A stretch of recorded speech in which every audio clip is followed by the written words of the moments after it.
Tagad runāšu par savu otro tēmu, proti viena burta preču zīmes.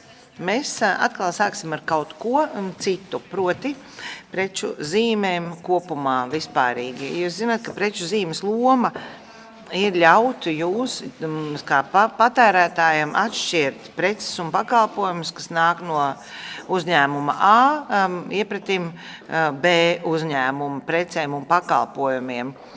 Tā kā es iegūglēju vakardien Latvijas preču zīmes, un es uzzināju, ka ir brīnišķīgas šokolādes, ko pārdod zem nosaukuma Laima. Tas nozīmē, ja jums nav nemazākā nojausma, kas ražo Latvijā šokolādes, bet jūs esat pagaršojuši Laimas šokolādes vai dzirdējuši par viņiem, jūs ejot uz veikalu, uzreiz izvēlties Laimas šokolādi, jo tas ir tas, ko jūs vēlaties saņemt pretēji visiem citiem šokolādes ražotājiem. Tātad preču zīmei ir jābūt kā informatoram, kas jūs informē par komerciālo izcelsmi kādai precei, ko vēlaties iegādāties. Un ja šī funkcija no preču zīmes puses tiek nodrošināta, tā ir ievērojama. Iedomājieties, Laima sāktu ražot kaut kādus jaunus šokolādes. Un viņiem šķiet, ka varbūt ka viņu nosaukums ir pārāk garš. Un viņi domā par divām iespējām. Viena ir lam, un otra ir tikai L. Tikai L. Kurš strādās labāk? Tikai burts L, vai ne? Kurš domā, ka lam labāk darbotos? Īstenībā neviens. Jā, bet tagad es atbildēšu pēc brīža. Jā, vienkārši pastāstīt jums par lūko. Protams, tā ir hipotētiska situācija. Jūs visi zinat, kas ir Netflix, bet sākumā Netflixu uzgriežot parādās viens vienīgs burts kā preču zīme. Tātad tādas preču zīmes ir, un mēs visi tādas zinām. Un mēs, lai arī zinām par tām, bet domājot par Netflixu, vai jūs uzskatāt, ka tas ir N burts, kas liek jums automātiski pieņemt, ka jūs esat pieslēgušies Netflixam, jeb tās strīpas un sarkanā krāsa, kas ir šajā burtā, kas jums liek saprast, ka tas ir Netflix. Pie tā atgriezīsimies pēc brīža. Bet kopumā, tādi pamatprincipi, ko es jums parādīšu tūlīt uz ekrāna. Mums ir šī lieta, lai arī cik īsa ir zīme, pret to ir jātiecās vienādi, kā pret arī garākām zīmēm. Tātad tie paši novērtēšanas principi visām zīmēm. Taču tiesa, vispārējā tiesa, lai ir garāki vai īsākas zīmes, ka patērētāji pamanīs atšķirību īsās zīmēs pretēji garākām zīmēm. Un tur laikam ir kaut kas saistīts ar īsu vārdu uztveri ātrāk nekā ar garu vārdu uztveri. Ja mēs runājam par preču zīmēm, kas sastāv no viena burta, pirmais jautājums nav par šo raksturīgumu. Pirmais jautājums, vai patiešām tas ir burts. Un mums ir piemēri, jums ir piemēri, šeit varat redzēt slaidā. Pirmais varbūt nav tik pretrunīgs, bet otrajā līnijā, tā labajā pusē, zīme, to īstenībā nemaz neiecerēja un padome nepieņēma kā D-burtu. Vispārējā tiesa gan teica, ka to uztvers kā D-burtu, bet jūs varat pamanīt, ka var būt viedokļu atšķirība. Kāpēc? Tāpēc, kad jūs iedomājaties reālā tirgus situācijā, jūs ejat iepirkties, redzat daudz dažādu vārdu, formu, un jūs ejiet tiem garām. Jūs neskatāties uz katru un ikvienu, sākot domāt, vai tas ir burts, vai nav burts, vai tā ir zīme, vai šitas ir burts, nezinu gan. Tu vienkārši uzmet tam aci un ej tālāk. Tieši tādēļ jūsu uztvere var atšķirties nekā tagad mēs runājam seminārā, kur runājam par viena burta preču zīmēm, un tad mēs uzreiz automātiski visu to pieņemam kā burtus. Trešajā rindiņā tas piemērs, vai tie ir burti vai kaut kādas abstraktas zīmes, nu tiesa īsti nezināja, kā lemt, un skatījās uz to no abām pusēm. Vieniem tās ir abstraktas zīmes, citiem burti. Vai ceturtā rindiņā vai C kaut kāds izšuvums var būt. Nu, tagad apskatīsim tad šo lietu balstoties uz 3 scenārijiem. Un pēdējais savukārt ir paplašinātās padomes lēmums, kur lēma, ka tas nav burts. Nu, īstenībā, lai tur saskatītu burtu, tur ir jāpiepūlās. Nu, visticamāk, patērētājs nesaredzēs burtu šajos 3 stūrīšos, bet pilnīguma dēļ tagad paskatīsimies, kādi bija apsvērumi un redzēsim, vai pamatojumā un aprakstā tie bija aprakstīti kā burti no pieteicēja. Nu, tā kā nav vienmēr tā viennozīmīgi, kas tas ir, nu, ka šis jautājums īstenībā ir svarīgs, jo tas balstās uz fonētisku un konceptu līdzību, un par to es runāšu nedaudz vēlāk. Kā ar šiem, vai tie ir burti vai abstraktas figūras? Jūs jau uzreiz redzat atbildi. Varbūt tie ir burti, bet īstenībā to secinājums bija, ka tie ir abstraktas zīmes. Bet vai vieni burti ir patiešām pietiekami raksturīgi, tam piemīt pietiekams raksturīgums? Jautājums nav tik viennozīmīgs WIPO, un to skaidroja vispārējā tiesa pirms 3 gadiem. Vispārējā tiesa teica, ka burti kā tādi, tiem ir minimāls raksturīgums kā tādiem, bet tā stilizācija ir tā, kas attiecīgos burtus padara pietiekami raksturojošus. Raksturojošus tādā vispārējā līmenī. Un ties nekad nav tādu izteiktu pamatojumu paskaidrojusi, bet iedomājieties sevi tirgus situācijā, nu, kad jūs, piemēram, redzat dažādas nosaukumus, krāsas, formas, un pieņemsim burts, melns burts vai balts burts, vai to burtu jūs uztverat uzreiz kā preču zīmi, nu nevienmēr. Un tieši tādēļ es varu atgriezties pie sava sākotnējā jautājuma, vai L ir raksturīgāks nekā lam vai laima, jo balstoties uz vispārējās tiesas apsvērumiem, tas tiek teikts kā mazāk raksturīgs. Un šajā lietā 4, 5, 8 Q tika atzīts par maz raksturīgu. Kāpēc mēs vispār runājam par šādām raksturīguma pakāpēm? Vai nu tas ir vai nav raksturīgs? Varbūt nav ko par to runāt, bet īstenībā tas ir ļoti, ļoti svarīgi, jo tas definē aizsardzības tvērumu, kādu saņemsiet balstoties uz preču zīmes likuma. Paskatieties uz šo kā burtu.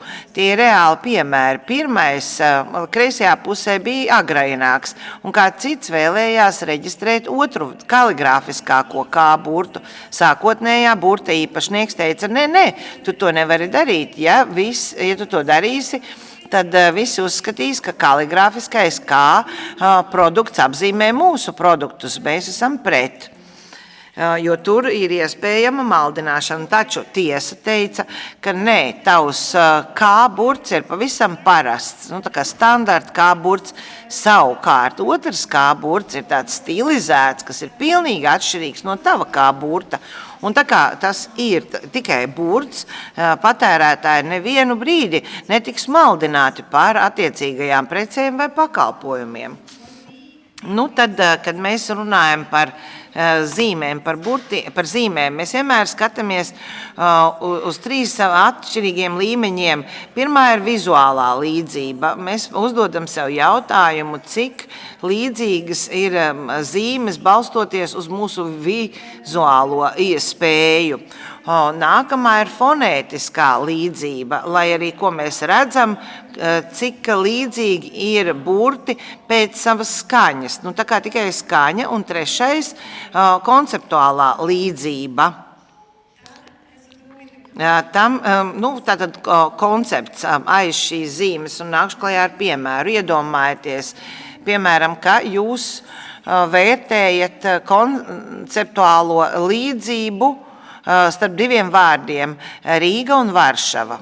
Tās abas ir galvaspilsētas, konceptuāli, bet tikai konceptuāli.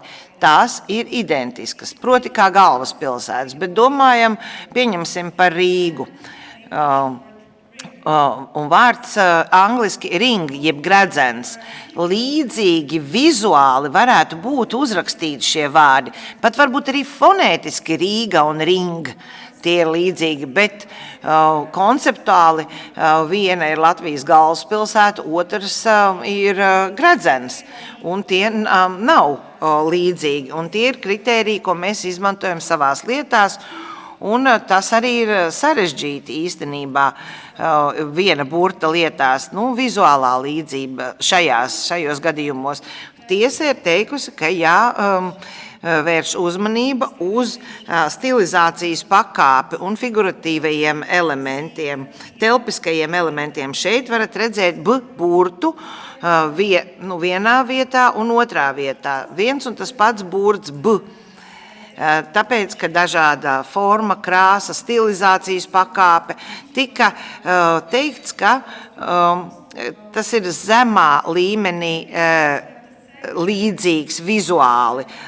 Vienā gadījumā tas ir sarkans, vienā melns un vai zils, tikai nedaudz zemā līmenī līdzīgs. Savukārt tas pats burts, ja papildus elementi ir, bet ir līdzības starp papildus elementiem, proti šī viņiete apkārt labajā pusē, tad lapu vaiņaks apļa veidā tur, tā līdzība ir augstāka līmeņa, proti tā ir vidēja.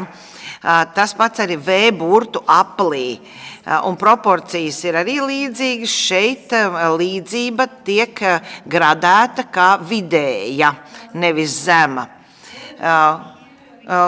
Ja mēs fonētiski dzirdam vienu un to pašu burtu, ko mēs dzirdam? Mēs dzirdam kaut ko identisku. B ir B, un V ir V, un L ir L.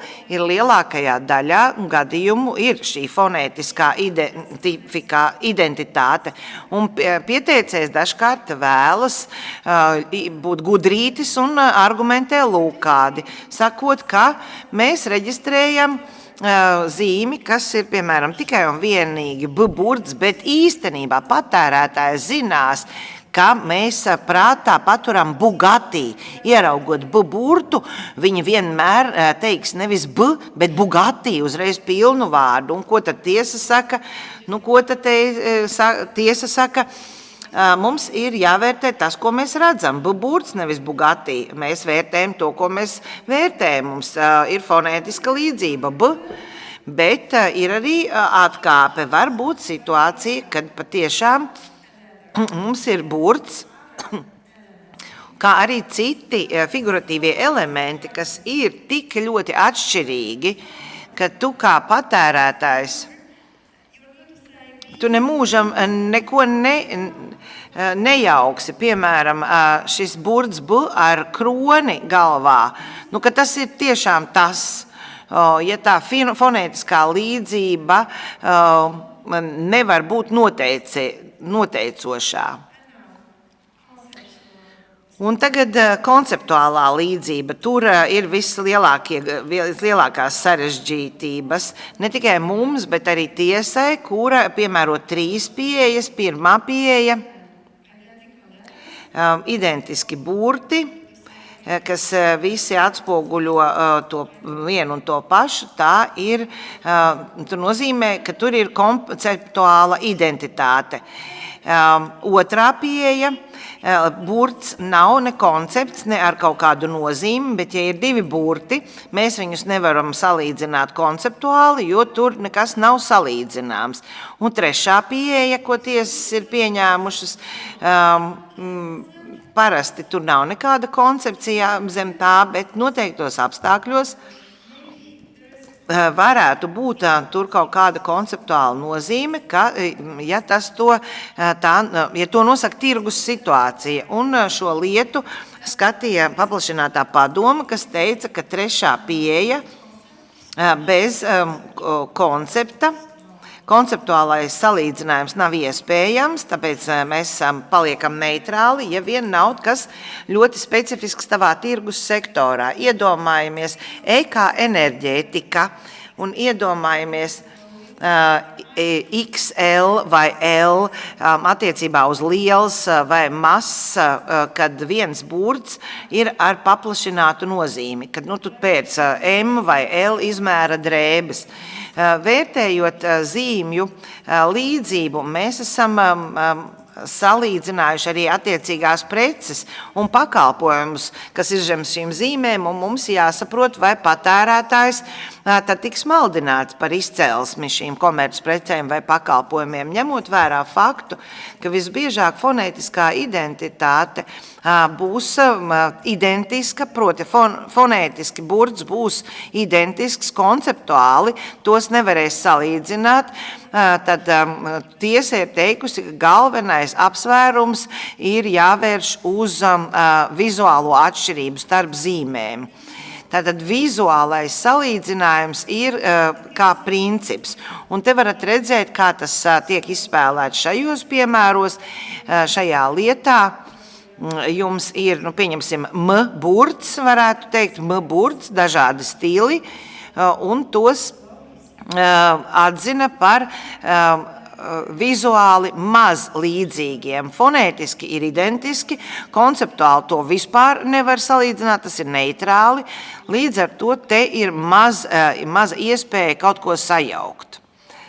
Savukārt otrajā pusē es pastāstīšu, kāpēc tas ir svarīgi, vai tie ir burti vai nav, jo ja jūs to skatāt kā abstraktas zīmes, tad tos īsti nevar salīdzināt fonētiski, jo to jūs sākumā nepieņemat kā burtus konceptuāli savukārt. Atkal kaut kas ļoti abstrakts, to tu nevar salīdzināt. Tad salīdzina tikai vizuāli. Ir sarežģīti vērtēt, vai to mēs apskatām tikai kā figuratīvas zīmes, telpiskas zīmes. Visbiežāk tiesa šajā gadījumā teica, ka tās būs kā abstraktas zīmes, bet dažkārt tās varētu uztvert arī kā burtu. Bet tie ir ļoti atšķirīgi, stiliski savādāki, struktūra ir savādāka, tie ir apraksti, abstraktāki un nav iespēja tos sajaukt. Un šajā slaidā ir pēdējā gada lietas, kas nonākušas padomē, kreisajā pusē 2 lietas. Tas varētu būt burts, varbūt tādi kaut kā gredzeni. Pieņemsim, ka tas burts stilizācija ir nedaudz līdzīga. Tā kā ir tādi kaut kādi saistīti gredzeni vai tika uzskatīts, ka tie ir pietiekami līdzīgi, tā kā tika teikts, ka ir iespēja tos sajaukties. Tas pats ar zemāk esošo, ka tas nav O-burts, bet gan tāds tā kā romps, vizuāli līdzīgi, patērētāji varētu uzskatīt, ka tas ir viens un tas pats uzņēmums. Savukārt spārna gadījumā iznākums bija atšķirīgs. Te tika teikts, padome teica, Nu, mēs neuzskatām, ka to kāds uztvērs par e-burtu, bet ja kāds uztvērs, ka tas ir e-burts, nu, tad stilizācijas pakāpe ir atšķirīga. Te ir zils, tur melns, zilais ir ar tādiem asiem leņķiem, labajā pusē ar noapaļotiem. Savukārt aburta gadījumā te ir atšķirības vizuāli, ka viens burts ir rimbulī, otrs nē, arī atšķirīga krāsu gamma, proti viens ir reversā, un atkal tika lemts, ka tas netiks uztverts kā līdzīgs. Mums atkal ir mūsu tīmekļa vietnē ziņojums par viena burta zīmēm, un ja, tur ir ārkārtīgi interesanta lasāmviela. Ja jums ir kādi jautājumi, es ar prieku uz tiem atbildēšu, ja ne, tad mums būs kafijas pauze. Vai jums ir kādi jautājumi, ar prieku atbildēšu? Nu, varbūt vēlāk, jā, nu, varbūt kafijas pauzē. Nu, paldies! Kinga, if I may ask you, because we will have after Sven... Kinga, mums būs darba seminārs pēc šīs lekcijas, un būs uzdevumi arī par šīm iespējām.